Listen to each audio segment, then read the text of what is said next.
Good morning મિત્રો, આદર્શ online એજ્યુકેશનમાં આપનું હાર્દિક સ્વાગત છે. આપણે આજના લેક્ચરની અંદર જીઓગ્રાફીના ટેસ્ટ નંબર 8, 9 અને 10ની ચર્ચા કરીશું. પહેલાં 8મા ટેસ્ટની વાત કરીએ. 8મા ટેસ્ટની અંદર બહુ વધારે પડતા ક્વેશ્ચન નથી. જેમ આપણે રૂટિનમાં જીઓગ્રાફી જેટલા 4 થી 5 ક્વેશ્ચન પૂછાય છે એ પ્રમાણે જ ક્વેશ્ચન્સ પૂછેલા છે. 8મા ટેસ્ટની અંદર પહેલા ક્વેશ્ચનની ચર્ચા કરીએ. Which of the following Indian state is broadly as large as the European nation Poland? જ્યારે ઇન્ટરનેશનલ જિયોગ્રાફી અથવા તો વર્લ્ડ લેવલની જિયોગ્રાફીની વાત થતી હોય ત્યારે આપણને ખ્યાલ હોય તો જ ક્વેશ્ચન ટીક કરવો જોઈએ.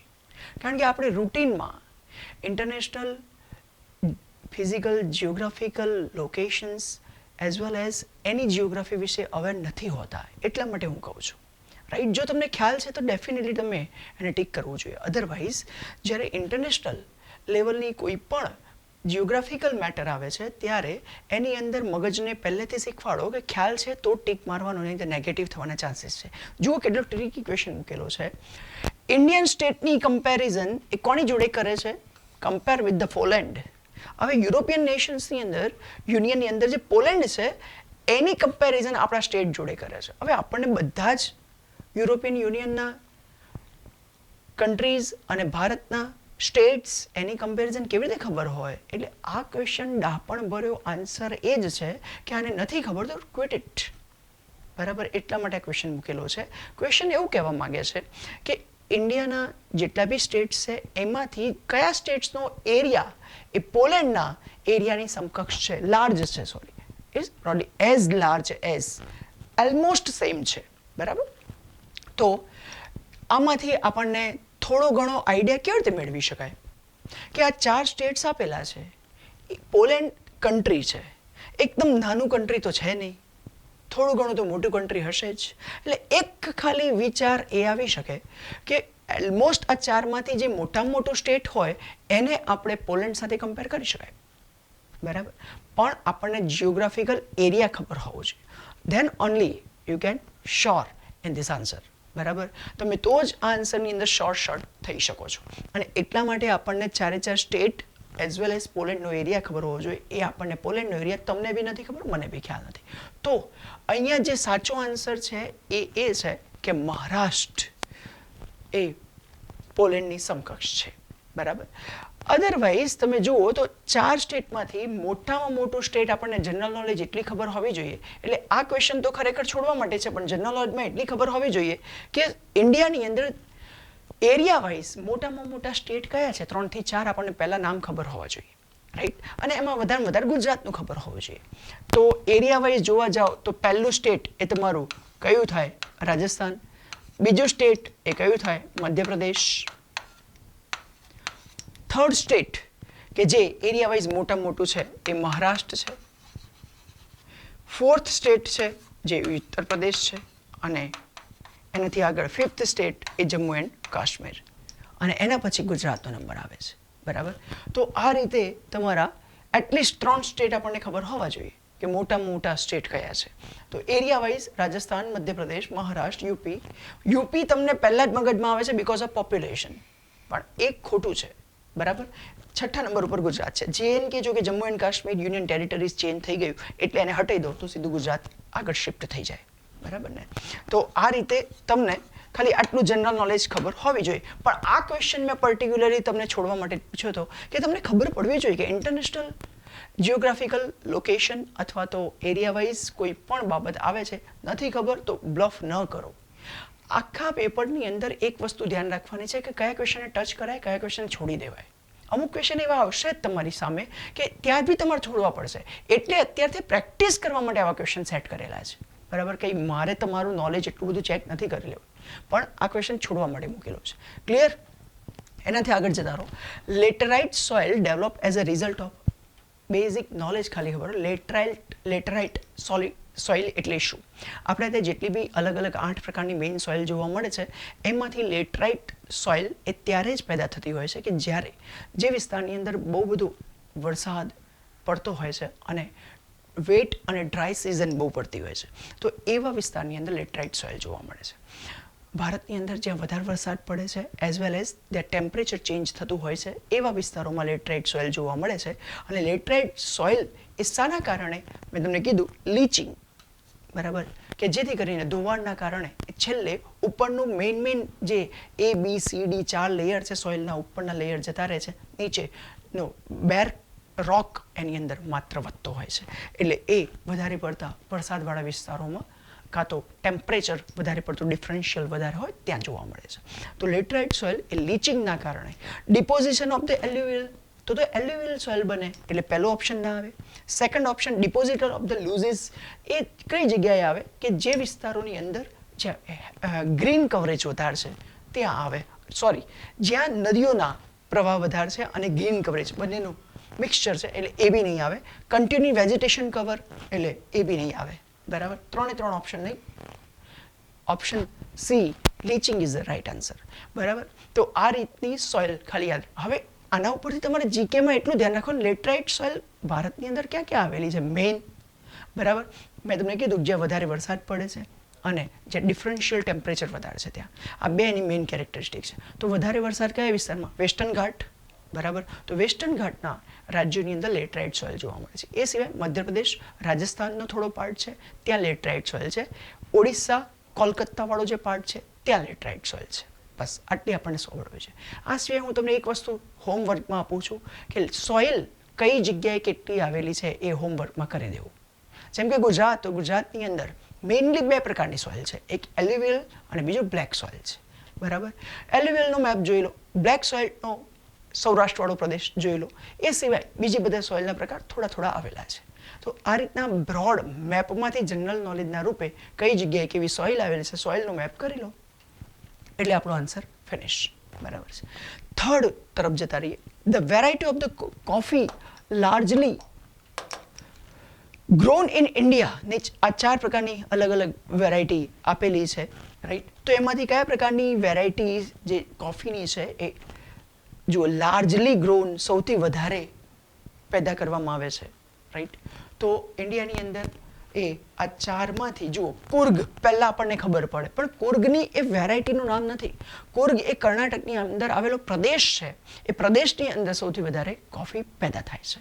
એટલે કુર્ગ એ પ્લેસનું નામ છે, એ વેરાયટીનું નામ નથી કોફીની, બરાબર છે. તો એ આપણે કેન્સલ કરી દેવાનું છે. કેન્ટ એ આપણા ત્યાં પેદા થતી જ નથી એટલે એ બી જતી રહેશે. ઓલ્ડ ચિક્સ આ બી આપણા ત્યાં પેદા નથી થતી. આપણા ત્યાં મેઇનલી જે વેરાયટી પેદા થાય છે એ કઈ છે? અરાબિકા, બરાબર. અરેબિકા વેરાયટી આપણા ત્યાં સૌથી બેસ્ટ ક્વોલિટીની, જે એક્સપોર્ટ ક્વોલિટી છે ત્યાંની બેસ્ટ કોફી પેદા થાય છે અને એ બી કુર્ગ પ્રદેશમાં થાય છે, રાઈટ. કુર્ગ, ચિકમંગલુર સૌથી વધારે જે કોફી પેદા થતા હોય ને તો એવા રાજ્યોની અંદર કર્ણાટક છે. એના પછી તમારા ત્યાં કેરાલામાં બી થાય છે, અરુણાચલ પ્રદેશમાં બી થાય છે, તમિલનાડુમાં બી થાય છે. તો આ 4 સ્ટેટ ખાલી યાદ રાખવાના જે મેઇનલી કોફીનું પ્રોડક્શન કરે છે, બરાબર.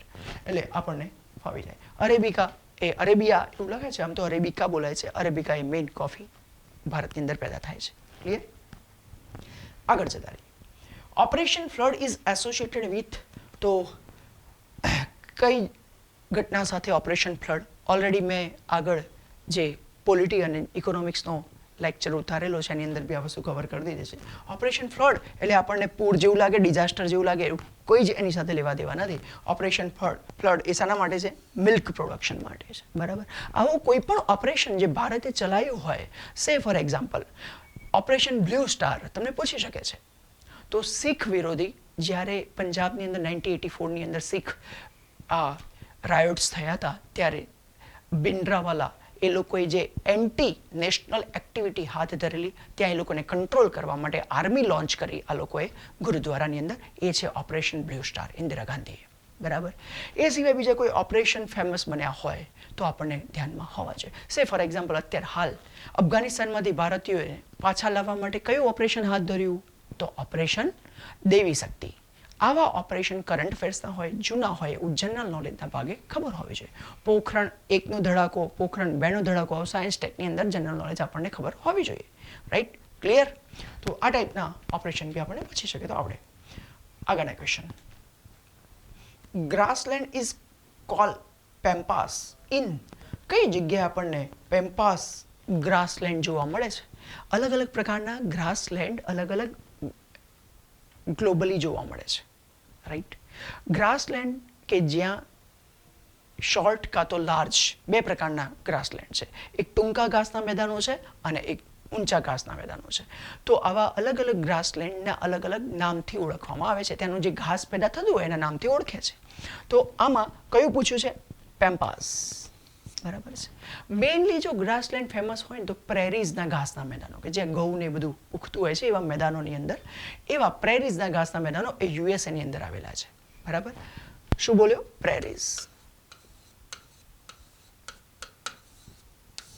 જેને ઘઉંના કોઠારો કહેવામાં આવે છે એ પ્રેરીઝના ઘાસના મેદાનો એ કઈ જગ્યાએ છે? યુએસએમાં છે. એટલે અહીંયા જે ધ યુએસએ આપેલું છે એ કેન્સલ થઈ જશે, એટલે એ નહીં આવે, બરાબર. પણ પેમ્પાસના ઘાસના મેદાનો એ કઈ જગ્યાએ જોવા મળે છે? આર્જેન્ટિનાની બધામાં, સાઉથ અમેરિકાનો પાર્ટ છે, બ્રાઝિલ, સાઉથ અમેરિકા એ બધું, બરાબર. તો આર્જેન્ટિના, બ્રાઝિલ એ જગ્યાએ આપણને પેમ્પાસના ઘાસના મેદાનો જોવા મળે છે. ક્લિયર? એટલે આનો આન્સર આવશે. આફ્રિકાની અંદર આપણને સવાનાના ઘાસના મેદાનો જોવા મળે છે, એટલે એ બી નહીં આવે, બરાબર. આફ્રિકામાં કયા? સવાના, બરાબર. સવાનાના ઘાસના મેદાનો જોવા મળે છે. એ સિવાય યુકેમાં કોઈ ખાસ ઘાસના મેદાનો જોવા મળતા નથી, રાઈટ. એ સિવાય એક યાદ રાખી લો, સ્ટેપીઝ. ઠંડા પ્રદેશોમાં ઉગતું ઘાસ સ્ટેપીઝ એ યુરેશિયા, એશિયા, અને યુરોપ બંનેના કોમન વિસ્તારોની અંદર આપણને સ્ટેપીઝ જોવા મળે છે ઠંડા પ્રદેશોમાં, બરાબર. રશિયા અને બધી જગ્યાએ બી આપણને થોડો ઘણો પાર્ટ કવર કરે છે સ્ટેપીઝ. એ સિવાય અમુક જે ઘાસના મેદાનો છે જેમ કે ડાઉન્સ છે એ ઓસ્ટ્રેલિયામાં જોવા મળે છે આપણને. એ સિવાય વેલ્ડ્સ છે એ આપણને સાઉથ આફ્રિકામાં પર્ટિક્યુલરલી જોવા મળે છે, બરાબર છે. એ સિવાય કેન્ટેબરી છે ન્યુઝીલેન્ડ,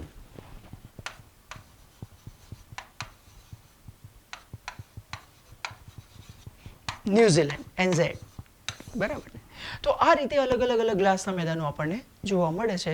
બેઝિક ગ્રાસના મેદાનો યાદ રાખી લેવાના, એટલે કોઈ બી જીકેમાં પૂછી લે આપણે ફાવી જાય, બરાબર ને. તો ગ્રાસના મેદાનોની બધી મેં વાત તમને અહીંયા કરી દીધી. આટલા યાદ રાખો એટલે પૂરા થઈ જાય લગભગ. જે જીકેના પાર્ટ ઓફ પૂછવા જોઈએ, આના સિવાય બી બીજા 4-5 પ્રદેશો છે પણ એ બહુ રેર પૂછાય, બરાબર. એટલે જરૂર નથી. આગળ જતા રહીએ. મરિયાના ટ્રેન્ચ ઇઝ ફાઉન્ડ ઇન, બહુ ફેમસ અને સૌથી ઊંડામુંડી ખાઈ છે જે દરિયાના વિસ્તારોમાં જોવા મળે છે, મરિયાના ટ્રેન્ચ, રાઈટ. તો મરિયાના ટ્રેન્ચ કઈ જગ્યાએ આપણને ફાઇન્ડ આઉટ થાય છે? મરિયાના ટ્રેન્ચ નીચે 4 ઓશન આપેલા છે. કમ્પ્લીટ ખબર હોય તો ટીક મરાય, નહીં તો ના મરાય, બરાબર. મરિયાના ટ્રેન્ચ 10,842 મીટર ઊંડી છે, એટલે ઓલમોસ્ટ 11 કિલોમીટર જેટલી ઊંડાઈ પર થાય. તો એ જેટલો માઉન્ટ એવરેસ્ટ બી નથી એટલું દરિયાની અંદર ખાઈ આવેલી છે. તો આ 4 ઓશનમાંથી કયા ઓશનમાં આવેલી છે? પેસિફિક ઓશનમાં આવેલી છે. પરફેક્ટ આપણને ખબર હોવી જોઈએ. પાપુઆ ન્યૂ ગુઇનિયા, વેનેઝુએલા એ જે પ્રદેશો છે એના ઉપરના પાર્ટમાં પેસિફિક ઓશનમાં આવેલી છે, બરાબર. કમ્પ્લીટ ખબર હોય તો ટીક મરાય, ને તો ના ટીક મરાય ને, ઓકે. નહીંતર હવે તમે કયો તુક્કો મારશો? કયા લોજિકના આધારે આ ટ્રેન્ચમાં તુક્કો વાગે? ના વાગે. એટલે જ્યારે બી તમને એવું થાય કે નહીં મને કમ્પ્લીટ આવડે છે ત્યાં જ એવા ક્વેશ્ચન ટીક મારો, બાકી ના ટચ કરો. એ જ તમારા માટે હિતાવહ છે. હા, તમને બેમાં ઓપ્શન એ થાય છે કે ભાઈ ઇન્ડિયન ઓશન કાં તો પેસિફિક ઓશનમાં આવેલી હશે, થોડું વિચારો, ક્યાંક ક્લિક થઈ જાય છે, બરાબર. કે ઇન્ડિયન ઓશનમાં ઇન્ડિયન ઓશનમાં આવી હોય તો તમારા ઇન્ડિયાની આજુબાજુમાં છે, તો ત્યાં કંઈક ને કંઈક દુર્ઘટનાઓ બનતી રહેતી હોય, એટલે તરત તમને ધ્યાનમાં આવે કે હા ભાઈ આવું કંઈક બનેલું હતું અને અહીંયા આવેલી હોવી જોઈએ. પણ એવું તો રૂટીનમાં ન્યૂઝમાં આવતું નથી, એટલે ઇન્ડિયન ઓશન ના હોઈ શકે. આવું કંઈક બી તારણ કાઢીને તમે ટીક કરી શકો કે પેસિફિક ઓશન, પણ કંઈક લોજિક સાચું હોવું જોઈએ. મારો કહેવાનો પર્પઝ સમજો તમે, બરાબર છે. આ રીતે ટીક કરશો તો કોઈ જ વાંધો નહીં આવે. બાકી બ્લફ ખાલી હૃદયમાંથી અવાજ આવ્યો અને આવું કરી દીધું, એવા કોઈ જ સાંત્વનાથી આન્સર ટીક કરાય નહીં. લોજિક હોવું જોઈએ, બરાબર. એટલે મહેરબાની કરીને આ રીતે લોજિક હોય તો ટીક કરો. ઓકે, ક્લિયર છે. પેપર નંબર 8ની અંદર આટલા મેઇન ક્વેશ્ચન પૂછેલા છે. પેપર નંબર 9 ઉપર જતા રહીએ. એમાં બી 5 ક્વેશ્ચન છે, જોઈ લઈએ. Out of the following Indian states which state does not have any maritime boundary? કયા સ્ટેટની અંદર મેરીટાઈમ બાઉન્ડ્રી નથી, બરાબર. તો કયા સ્ટેટની જોડે મેરીટાઈમ બાઉન્ડ્રી નથી? મેરીટાઈમ બાઉન્ડ્રી એટલે શું છે કે કયા સ્ટેટને દરિયો ટચ કરતો નથી. આપણા ત્યાં મેઇનલી કેટલા સ્ટેટને દરિયો ટચ કરે છે? 9 સ્ટેટને બરાબર દરિયો ટચ કરે છે. અને એમાં ગુજરાત ડેફિનેટલી બરાબર 1600 કિલોમીટરનો જે દરિયો છે આપણો એ તો આવે જ. એ સિવાય ગોવા યસ બીચ માટે તો ફેમસ એટલે એ બી આવે. રાજસ્થાન ખબર નથી. Maharashtra definitely port Mumbai port એ બધું આવેલું છે દરિયા કિનારે. એટલે આ 3 સ્ટેટ ઇઝીલી પકડાઈ જાય એવા છે. એટલે આમાં આન્સર એલિમિનેશન ટેકનિકથી ઇઝી આવડી જાય રાજસ્થાનની. બરાબર એટલે આ આવડી જાય. હવે બીજા ક્વેશ્ચન આ ટાઈપથી કેવી રીતે પૂછી શકે આમાં? તો 9 સ્ટેટ છે. કયા કયા સ્ટેટને દરિયો ટચ કરે છે? ગુજરાત, મહારાષ્ટ્ર, પછી એ રીતે તમે નીચે જતા જો બધા આવડી જાય તમને છેક સુધી બરાબર કોલકાતા સુધી આવે. એટલે બધા સ્ટેટ્સ ખાલી ગણવાના છે આવડી જાય. બીજો ક્વેશ્ચન કેવું પૂછી શકે જીકેના પોઈન્ટ ઓફ વ્યૂ? કયા સ્ટેટનો હાઈએસ્ટ દરિયા કિનારો છે? તો પહેલું સ્ટેટ આપણે યાદ રાખેલું ગુજરાત છે. પણ એ લોકો પહેલું ના પૂછે બીજું જ પૂછે. એમને ખબર છે પહેલું બધાને ખબર છે. એટલે બીજું કયું આવે? તમિલનાડુ આવે. હાઈએસ્ટ દરિયા કિનારાની રેન્જ બરાબર. આની 1600 કિલોમીટર દરિયા કિનારો છે.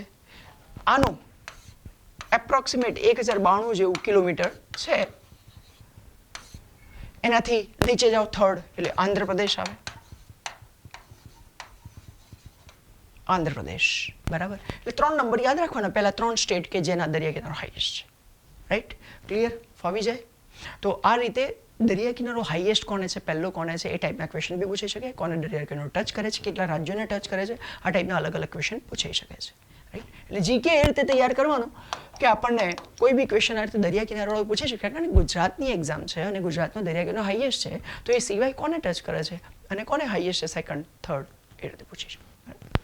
Second question, sensor of the population in India is done after every કેટલા વર્ષ પછી કરવામાં આવે છે? કારણ કે આ વર્ષે સેન્સસ થઈ નથી એટલે એ લોકોને મન થઈ જાય કે આવું જીકે બી ખબર હોવી જોઈએ. તો કેટલા વર્ષે? દર 10 વર્ષે. સૌથી પહેલી જો સેન્સસ કરવામાં આવી હોય તો 1972 રાઈટ ત્યાં સૌથી પહેલી સેન્સસ. અને ત્યારબાદ 1981થી 1972માં આ લોકોએ શું કર્યું હતું કે આખા દેશની એક સાથે નથી કરી.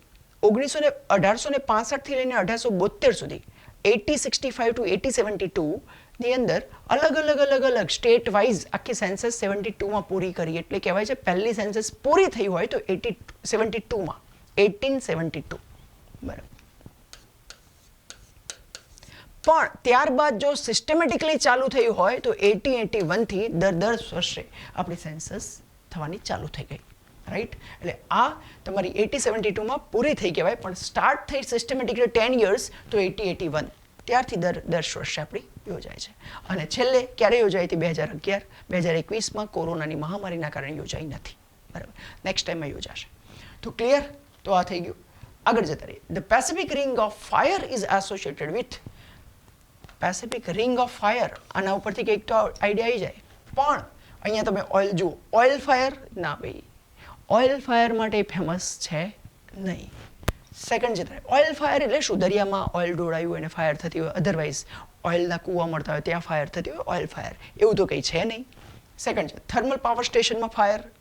પેસિફિકમાં થર્મલ પાવર સ્ટેશન. આ કોઈ જ લોજિકવાળો ઓપ્શન નથી એટલે તરત રોંગ થઈ જશે. બીજા બે બધા ફોરેસ્ટ ફાયર. ફોરેસ્ટ ફાયર ઘણી બધી થાય છે પણ એના માટે ખાલી સ્પેસિફિક વિસ્તારની અંદર ફોરેસ્ટ ફાયર શું કરવા થાય? રાઈટ એટલે કંઈક લોજિક છે. તો પેસિફિક ફાયરમાં ફોરેસ્ટ ફાયર ના આવે પણ કયો ઓપ્શન આવે? વોલ્કેનો અને અર્થક્વેક. કારણ એ છે પેસિફિકનો જે દરિયા કિનારો છે જે ટચ કરે છે ત્યાં એ એવી પ્લેટ ટેક્ટોનિક થિયરીના આધાર ઉપર બે પ્લેટ એકબીજા સાથે ટચ કરે છે અને ત્યાં મેક્સિમમ વોલ્કેનો થાય છે. અધરવાઇઝ અર્થક્વેક થાય છે. બરાબર એટલે સાચો option C for Chennai, volcano and earthquake છે. ક્લિયર? આવું બી કોમન પૂછી લે છે. મેપના આધારે જિયોગ્રાફી બહુ પૂછાય છે. ઓકે એટલે ખાસ ધ્યાન રાખો. જિયોગ્રાફી તૈયાર કરો, મેપ પરફેક્ટ રાખો તો વાંધો નહીં આવે. બરાબર મેપમાં જુઓ તો રિંગ ઓફ ફાયર લખેલું તમને મળી જાય અથવા તો પેસિફિક રિંગ ઓફ ફાયર તો એ તમારું સાનું પરિણામ દર્શાવશે વોલ્કેનો અર્થક્વેક. એનાથી આગળ which one of the following rivers forms an estuaries? Mainly બે રિવર ફોર્મેશન, રિવર વડે જે લેન્ડ ફોર્મ્સ બને છે એમાં મેઇન બે છે. એક એસ્ચ્યુરી છે અને બીજું ડેલ્ટા છે.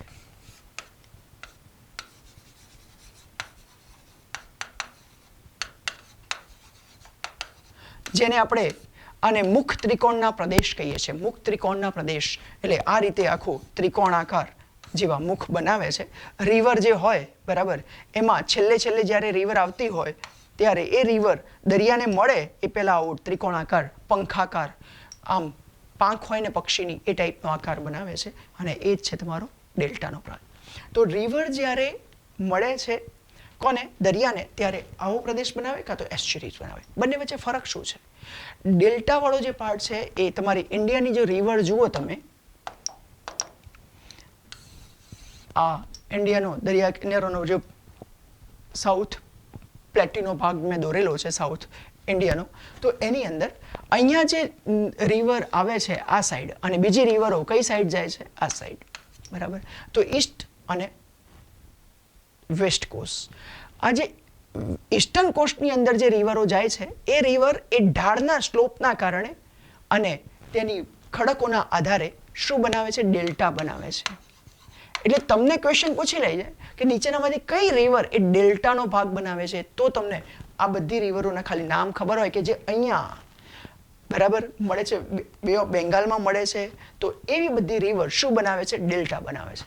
અને જે આ છે એમાં મેઇનલી તાપી છે, નર્મદા છે અને અહીંયા પેરિયાર, કેરાલાની પેરિયાર. તાપી, નર્મદા અને પેરિયાર, આ જે 3 રિવરો છે મેઇન, એ શું બનાવે છે, એસ્ચ્યુરીઝ બનાવે છે બરાબર. હવે તમે આમાંથી જોઈ લો એટલે તમને ખ્યાલ આવી જાય કે આ બધી રિવર્સ ક્યાં મળે છે, બે ઓફ બેંગાલમાં. આ બધી રિવર ક્યાંને મળે છે, અહીંયા ગલ્ફ ઓફ ખંભાત ને બધાને. અને ત્યાં એ કઈ રિવર છે, તાપી, નર્મદા અને પેરિયાર. કયો જવાબ આવે, Tapi. B for Bombay is the right answer બરાબર. એ મેઇનલી શાના આધારે બને છે, એનો સ્લોપ, એના ખડક, એની સંરચનાના આધારે કાં તો ડેલ્ટા બનાવે કાં તો એસ્ચ્યુરીઝ બનાવે. ઓકે, એ જિયોગ્રાફીમાં ડિટેલમાં ભણવું હોય તો એપ્લિકેશનમાં છે જ, સિલેબસ મૂકેલો છે આખો કોર્સ. એપ્લિકેશન તમે ખરીદી શકો છો. ક્લાસ 3માં, ક્લાસ 1, 2માં બધું સરે બેઝિક એક્સપ્લેન કરેલું છે. ઓકે, ચાલો આગળ જતા રહો. The leading producer of the aluminium in the world is, મેં એવા ડેટા મૂકેલા છે કે જે ડેટા જોતા તમને થોડું કન્ફ્યુઝન થાય બરાબર છે. પણ આની અંદર આ એકચ્યુઅલી મારો આન્સર થોડો ભૂલથી લખાઈ ગયો છે. હાલની સિચ્યુએશનમાં પૂછે ને, કરંટની સિચ્યુએશનમાં તો યુએસએ આવે, પણ ઇન જનરલ જો પૂછે તો પહેલાં, અત્યારે નહીં, પહેલાંના સમયની અંદર ઇન જનરલ કોણ હાઈએસ્ટ પ્રોડ્યુસર હતું, જમૈકા હતું. અને અત્યારે હાલ જો કોઈ કન્ટ્રી કે જે એલ્યુમિનિયમનું હાઈએસ્ટ પ્રોડક્શન કરતું હોય ફર્સ્ટ, તો કોણ છે, ચાઇના છે. અને એના પછી સેકન્ડ જો કોઈ હોય એલ્યુમિનિયમમાં તો કોણ છે, ઇન્ડિયા છે. એટલા માટે મેં ક્વેશ્ચન બનાવ્યો બરાબર. પણ ઓપ્શન એવા ટ્રિકી મૂક્યા હતા કે તમે ખરેખર ક્યાંક ભૂલ કરી દો, રાઈટ. તો ખરેખર આનો આન્સર વર્તમાનમાં લખી દે તો આનો આન્સર આવે, પણ મેં ઇન જનરલ પૂછ્યું છે એટલે કોણ આવશે, જવાબ જમૈકા આવશે. ચાઇના અને ઇન્ડિયા વર્તમાનમાં આની અંદર ઓપ્શન જ નથી આપ્યો ને ચાઇના, એટલે આપણે જોવાનું જ ના થાય, રાઈટ. એટલે જો અત્યારે હાલ જો કોઈ કન્ટ્રીને પૂછી લે તો ચાઇના અને ઇન્ડિયા. આ ટાઈપના ક્વેશ્ચન બી તમને પૂછે છે. હાઈએસ્ટ પ્રોડ્યુસર, ઘઉંનું હાઈએસ્ટ પ્રોડ્યુસર કોણ, એલ્યુમિનિયમનું હાઈએસ્ટ પ્રોડ્યુસર કોણ, મેટલ, ક્રોપ્સ, એ બધાના હાઈએસ્ટ પ્રોડ્યુસર આપણને ખબર હોવા જોઈએ. અને એમાં ઇન્ડિયાનું સ્થાન, રાઈટ. સ્ટેટિસ્ટિકા કરીને વેબસાઇટ છે, એની અંદર આવા બધા ડેટા તમને મળી જાય. Highest producer of this, highest producer of this, એટલે તમને ઓટોમેટિક ડેટા મળી જાય, ગ્રાફ જ મળી જાય.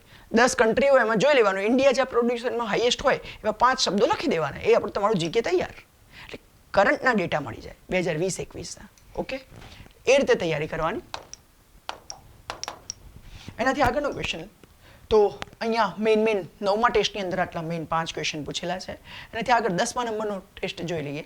મનાસ sanctuary in Assam is known for, Manas એ શાના માટે ફેમસ છે, મનાસ જે છે મનાસ રિવર ઉપરથી નામ પડેલું છે, અને એ સૌથી વધારે શાના માટે ફેમસ છે, એલિફન્ટ માટે ફેમસ છે. ખબર હોય તો, નહીતર તેલનું મન શું થઈ જશે, ટાઈગર. વાઇલ્ડેસ શાના કઈ જગ્યાએ, ગુજરાત, એટલે વાઇલ્ડેસ પાછું મનાસમાં નહીં લખવાનું, આપણે ત્યાં આવે બરાબર. ટાઈગર તો કર્ણાટક છે, ઘણા બધા છે, તો એ બધી જગ્યાએ ટાઈગર આપણને જોવા મળે છે.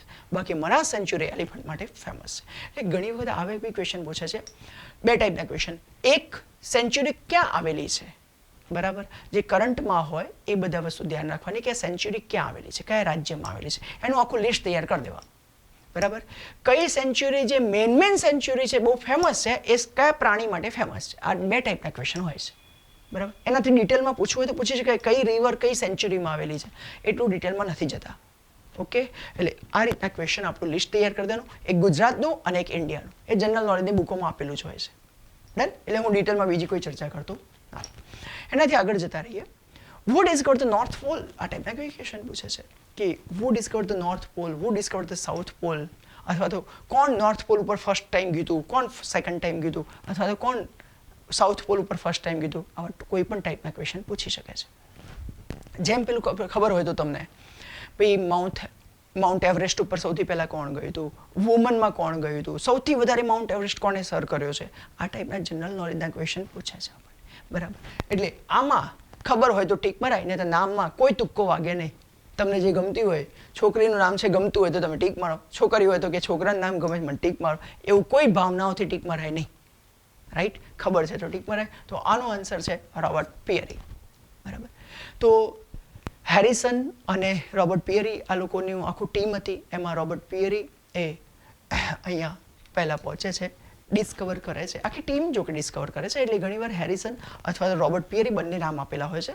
બંનેમાંથી આપણને જે આપેલું હોય મારવાનું. પણ જનરલી એ લોકોએ જેટલી વાર ક્વેશ્ચન પૂછ્યો છે રોબર્ટ પિયરી રેલવેમાં SSCમાં પૂછેલું છે, એટલે મેં અહીં લખેલું છે. બરાબર. The monsoon lands are the most conductive to the occupation of, જ્યાં સારો વરસાદ થાય છે. બરાબર. મોન્સૂન જે વરસાદ ઉપર આધારિત છે, એ જમીન ઉપર નીચેનામાંથી કઈ વસ્તુ સૌથી વધારે થઈ શકે? તો જુઓ, ફોરેસ્ટ્રી એ કેવું હોય કે ડ્રાય ફોરેસ્ટ હોય, વેટ ફોરેસ્ટ હોય, કયા ટાઈપના ફોરેસ્ટ છે એ પ્રકારની કોઈ બી જમીન ઉપર ફોરેસ્ટ્રી ડેવલપ થઈ શકે છે. એટલે ફોરેસ્ટ્રી એ ખાલી મોન્સૂન ઉપર ડિપેન્ડન્ટ બાબત નથી. સેકન્ડ, ફિશિંગ, માછીમારી કંઈ મોન્સૂન ઉપર જ આધારિત નથી. હા, ઇનલેન્ડ ફિશિંગ મોન્સૂન ઉપર આધારિત છે, પણ દરિયાઈ એ કંઈ આધારિત નથી, એટલે ફિશિંગ બી ના આવે. ઇન્ડસ્ટ્રી કંઈ 100% વરસાદ પડતો હોય ત્યાં જ થાય એવું કોઈ જરૂરી નથી. તો લાસ્ટ વરસાદ જ્યાં પડે છે એ જમીન માટે કઈ વસ્તુ બેસ્ટ આપણને મળી રહે? એગ્રીકલ્ચર. એટલે simple answer D for Delhi is right answer. Right. આ કોમન જનરલ નોલેજનો ક્વેશ્ચન છે, આમાં કંઈ નવી વસ્તુ નથી. પણ આપણે તરત ને તરત ઘણીવાર ફોરેસ્ટ્રી મારી દઈએ કે જ્યાં વરસાદ પડતો હોય ત્યાં સૌથી વધારે શુદ્ધ પેદા થતું હોય. વ્યવસ્થિત વાંચો તમે. મોસ્ટ કન્ડ્યુસિવ શબ્દ વાપરેલો છે કે નીચેનામાંથી કયું, અને ઓક્યુપેશન શબ્દ, ફોરેસ્ટ્રીથી કંઈ તમે ઓક્યુપેશન નથી એ કરતા. ધંધા રોજગાર માટે કે જે વરસાદ ઉપર આધારિત છે, કે જે વરસાદને કારણે સૌથી સારામાં સારું ડેવલપ થાય છે, એવો બિઝનેસ તો એગ્રીકલ્ચર છે. બરાબર ને? તો આવામાં ભૂલ એ નહીં કરવાની કે જલ્દી વાંચીને ક્વેશ્ચન ખોટો નહીં કરવાનો. શાંતિથી ટીક મારો. 2 કલાક છે, શું કરવા ઉતાવળ કરો છો? Which of the following is the shortest day? આવો કોમન ક્વેશ્ચન પૂછે. નાનો દિવસ કયો, મોટો દિવસ કયો, આ ટાઈપના ક્વેશ્ચન પૂછે છે. બરાબર. તો 24મી ડિસેમ્બર એ તમારો નાનો દિવસ છે, સામે 21 જૂન એ તમારો મોટો દિવસ છે. બરાબર. તો અથવા તો આને સમર સોલસ્ટિસ કહે છે, અને વિન્ટર સોલસ્ટિસ કહે છે. ઇક્વિનોક્સ આવે, રાઈટ. ઇક્વિનોક્સ પૂછી શકે છે, પણ એટલું બધું ડિટેલમાં નહીં જાય, ખાલી લાંબો અને ટૂંકો દિવસ ખાલી ખબર રાખો એટલે બહુ થઈ ગયું. પછી which countries are separated by the 49th parallel? બરાબર. તમારા લેટિટ્યુડ લોન્જિટ્યુડ ઉપરથી ઘણીવાર બેઝિક ક્વેશ્ચન પૂછી લેતા હોય છે. અલગ કન્ટ્રીના વચ્ચેથી જે લેટિટ્યુડ અથવા તો પસાર થતા હોય છે, પેરેલલ લાઇન જેને કહીએ છીએ, કે એ લાઇનથી બંને કન્ટ્રીને સેપરેટ કહી શકાય, કે એ લેટિટ્યુડ ઉપરથી બંને કન્ટ્રીને તમે અલગ કરી શકો. બરાબર છે. આપણું ઇન્ડિયા છે તો આ ટ્રોપિક ઓફ કેન્સર જ્યાંથી પસાર થાય છે, તો આ ઇન્ડિયાના મધ્ય ભાગમાંથી પસાર થાય છે. બરાબર. આ રીતે આ જે પેરેલલ લાઇન છે એ કઈ કન્ટ્રીઓને અલગ કરે છે એ ટાઈપના ક્વેશ્ચન પૂછી શકે છે, લાઇનવાળા ક્વેશ્ચન જનરલ નોલેજમાં. તો આપણે યાદ રાખવાનું, 49th પેરેલલ કોની વચ્ચે છે? USA and Canada. બરાબર છે. એ જ રીતે તમને બીજું પૂછે કે 38th પેરેલલ કોની વચ્ચે છે? તો યાદ રાખવાનું, north Korea and south Korea.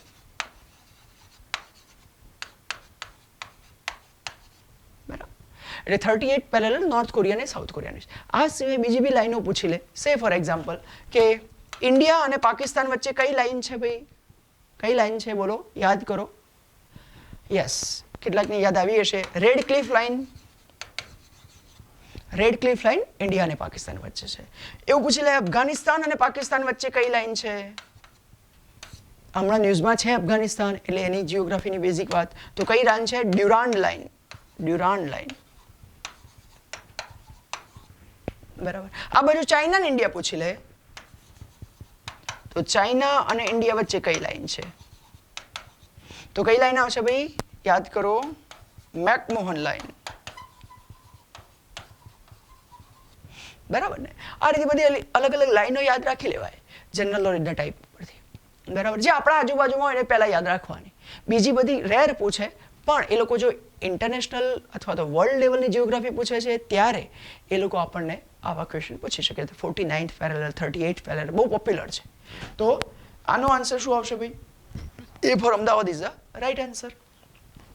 આવડી જાય તો જિયોગ્રાફીની અંદર બેઝિક જે ક્વેશ્ચન્સ છે એ આ ટાઈપના પૂછાય છે અને તમે મોટા ભાગે મેપ ઉપરથી કરી શકો. એટલે જિયોગ્રાફીની અંદર જનરલ નોલેજ મેપ ઉપરથી લઈને બેસો તો બધું યાદ રહી જાય. મોટી નદી કેરી છે, ગુજરાતની બી તૈયાર કરી દો, ઇન્ડિયાની બી તૈયાર કરી દો, ગુજરાતના અલગ અલગ ટેકરીઓ તૈયાર કરી દો, પહાડો તૈયાર કરી દો, એ સિવાય પ્લેટ્યુઝ તૈયાર કરી દો, ઉચ્ચ પ્રદેશો. બરાબર, તો આ ટાઈપની અથવા તો ઘાટ તૈયાર કરી દો, અથવા તો જે તમારા શું કહેવાય જ્યાંથી ઇન્ડિયા અને અલગ અલગ આપણા પડોશી રાષ્ટ્રો સાથેની બોર્ડર્સ તૈયાર કરી દો. આવું બેઝિક તમે જિયોગ્રાફી તૈયાર કરી દો. ઇન્ટરનેશનલી જે પ્લેસીસ ન્યૂઝમાં હોય એ તૈયાર કરી દો. આ ટાઈપનું દરિયાઈ પ્રદેશો તૈયાર કરી દો, એની અંદર આવેલા અલગ અલગ ટ્રેન્ચીસ અથવા તો વોલ્કેનોઝ અથવા તો ગ્રાસના મેદાનો, આવું બેઝિક તૈયાર કરી દો. દરિયાઈ લહેરો તૈયાર કરી દો. બસ આટલું બેઝિક ખાલી મેપ ઉપરથી તૈયાર કરો તો જિયોગ્રાફી તૈયાર. અને એક સેન્સસની વેબસાઇટ જોઈ લો એટલે જિયોગ્રાફીમાં કોઈ જ વાંધો ના આવે તમને. રાઈટ, આ ટાઈપનું જીકે પૂછે છે, બહુ ડિટેલમાં જઈને નથી પૂછતા. અને હા કંઈક ન્યૂઝમાં હોય વર્તમાનમાં તો એ તૈયાર કરો. કોઈક જગ્યાએ ભાઈ આપણા દેશની અંદર આપણા ત્યાં નવી વાઇલ્ડ લાઈફ સેન્ચ્યુરી બનાવી હોય, એમાં લાયનની ગણતરી થઈ હોય, ટાઈગરની સેન્સસ થઈ હોય, આ ટાઈપના ક્વેશ્ચન તૈયાર કરો. બરાબર છે, તો તમને ક્યાંય જ જિયોગ્રાફી વાંધો ના આવે. બાકી બહુ ઇઝી છે ને સારામાં સારા 4 થી 5 માર્ક્સ લઈ આપશે તમને અને ક્યાંય ખોટા નહીં પડે. બરાબર, તો મિત્રો મળ્યા, જરૂર પડશે તો જે કંઈ બી તમને જરૂર પડે છે એના આન્સર આપતા રહીશું ચેટમાં. અને તમે લોકો બેસ્ટ તૈયારી કરજો. જિયોગ્રાફી બહુ જ ઇઝી સબ્જેક્ટ છે અને બહુ જ વફાદાર છે. બહુ ઓછી મને તે માર્ક્સ આવે છે. મેં તમને બતાવ્યું કે મેપમાંથી જ ઘણું બધું તૈયાર થઈ જાય. રાઈટ, તો એ તૈયારી કરો. બાકી કોઈ જ મોટી બુક્સ વાંચવાની જરૂર નથી. એ જીપીએસસી હાઈકોર્ટ, એ જીપીએસસી ડીવાયએસઓ નથી. આ હાઈકોર્ટની ડીવાયએસઓનું પેપર બી એવું બેઝિક જ હોય છે. ઓકે મિત્રો, તો મળ્યા. Thank you so much. All the best. God bless you.